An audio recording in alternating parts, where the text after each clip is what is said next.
Assalamualaikum warahmatullahi wabarakatuh. Waalaikumsalam warahmatullahi wabarakatuh. Kami dari kampus BSI ingin menyampaikan materi penyuluhan tentang peran masjid sebagai pusat ibadah, tempat pendidikan agama, serta pusat kegiatan sosial untuk kesejahteraan masyarakat. Perkenalkan, nama saya Andika Satrio Bintoro sebagai moderator di sini, dan ada rekan saya sebagai pendakwa di sini. Ya, nama saya Neva Wilasakti. Ya, kita masuk ke materi pendakwaan sekarang.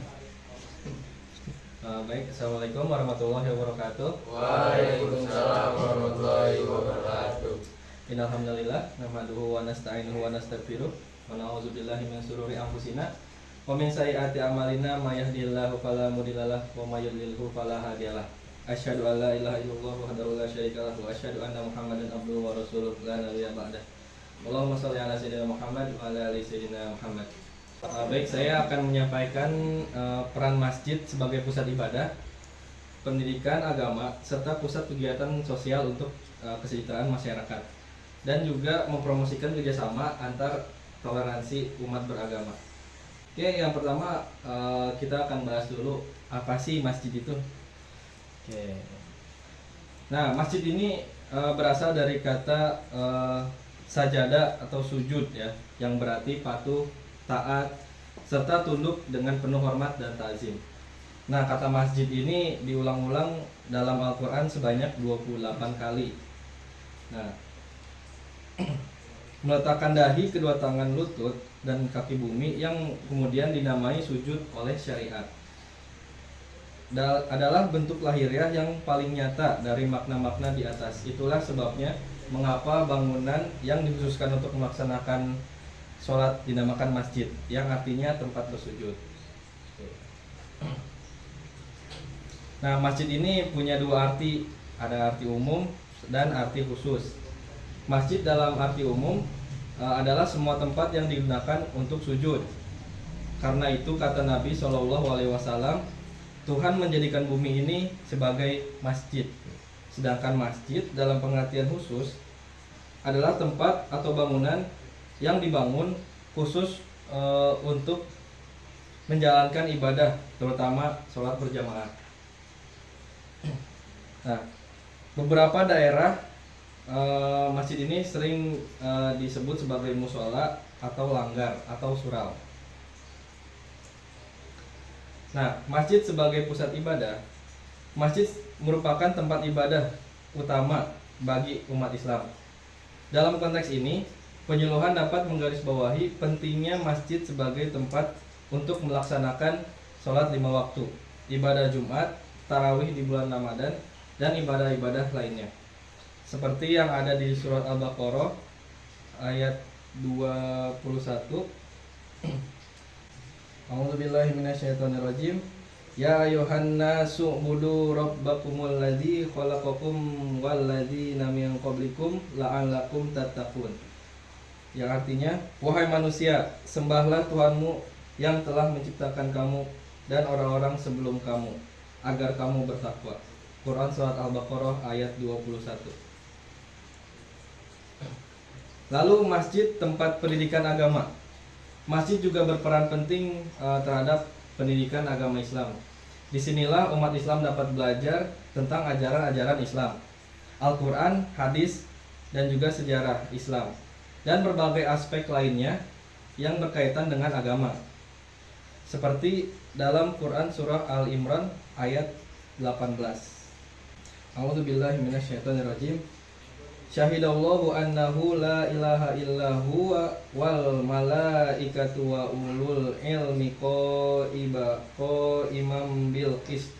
La ilaha illa huwal azizul hakim. Shadaqallahul azim.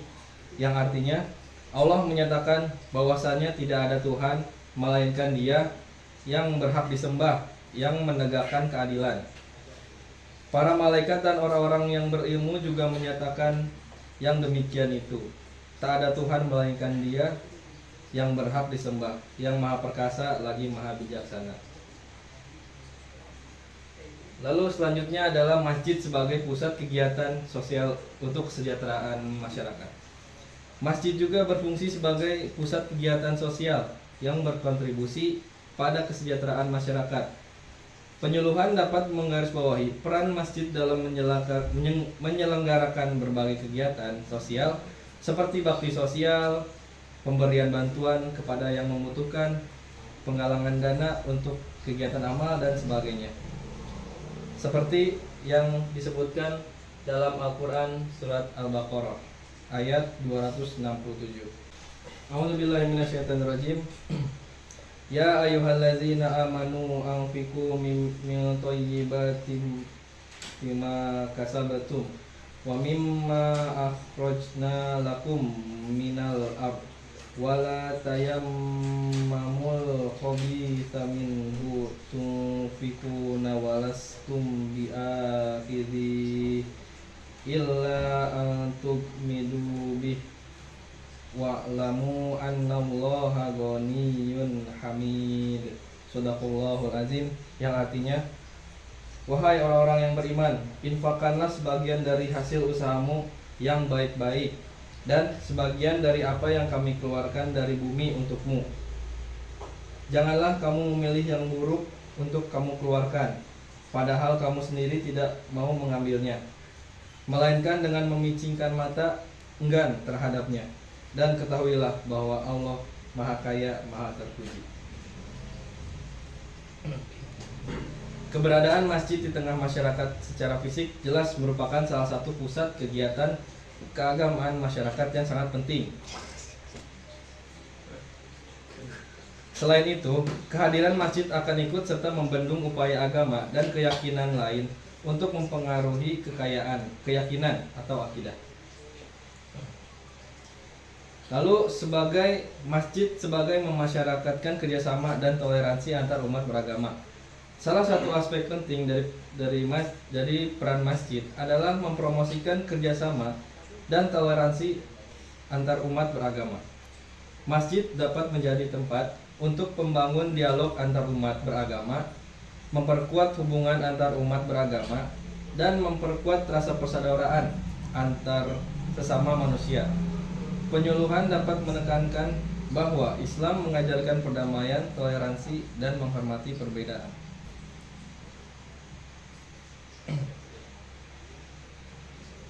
Seperti yang disebutkan dalam Al-Quran surah Al-Hujurat ayat 13. A'udzubillahi minasyaitonirrajim. Ya ayuhan nasu inna khalaqnakum min dzakari wa untha wa ja'alnakum syu'uban wa qabaila lita'arafu inna akramakum indallahi atqakum innallaha alimun habir. Shadaqallahul azim, yang artinya, wahai manusia, sungguh kami telah menciptakan kamu dari seorang laki-laki dan seorang perempuan. Kemudian kami jadikan kamu berbangsa-bangsa dan bersuku-suku agar kamu saling mengenal. Sungguh yang paling mulia di antara kamu di sisi Allah ialah orang yang paling bertakwa. Sungguh Allah Maha mengetahui lagi Maha teliti. Kesimpulannya adalah bahwa peran masjid memiliki dampak yang sangat penting dalam konteks pendidikan agama Islam. Masjid bukan hanya sekedar tempat ibadah, tapi juga pusat pendidikan agama, kegiatan sosial, serta promotor kerjasama dan toleransi antar umat beragama. Baik, cukup sekian materi yang saya bawakan. Mohon maaf apabila ada kekurangan. Wassalamualaikum warahmatullahi wabarakatuh. Waalaikumsalam warahmatullahi wabarakatuh.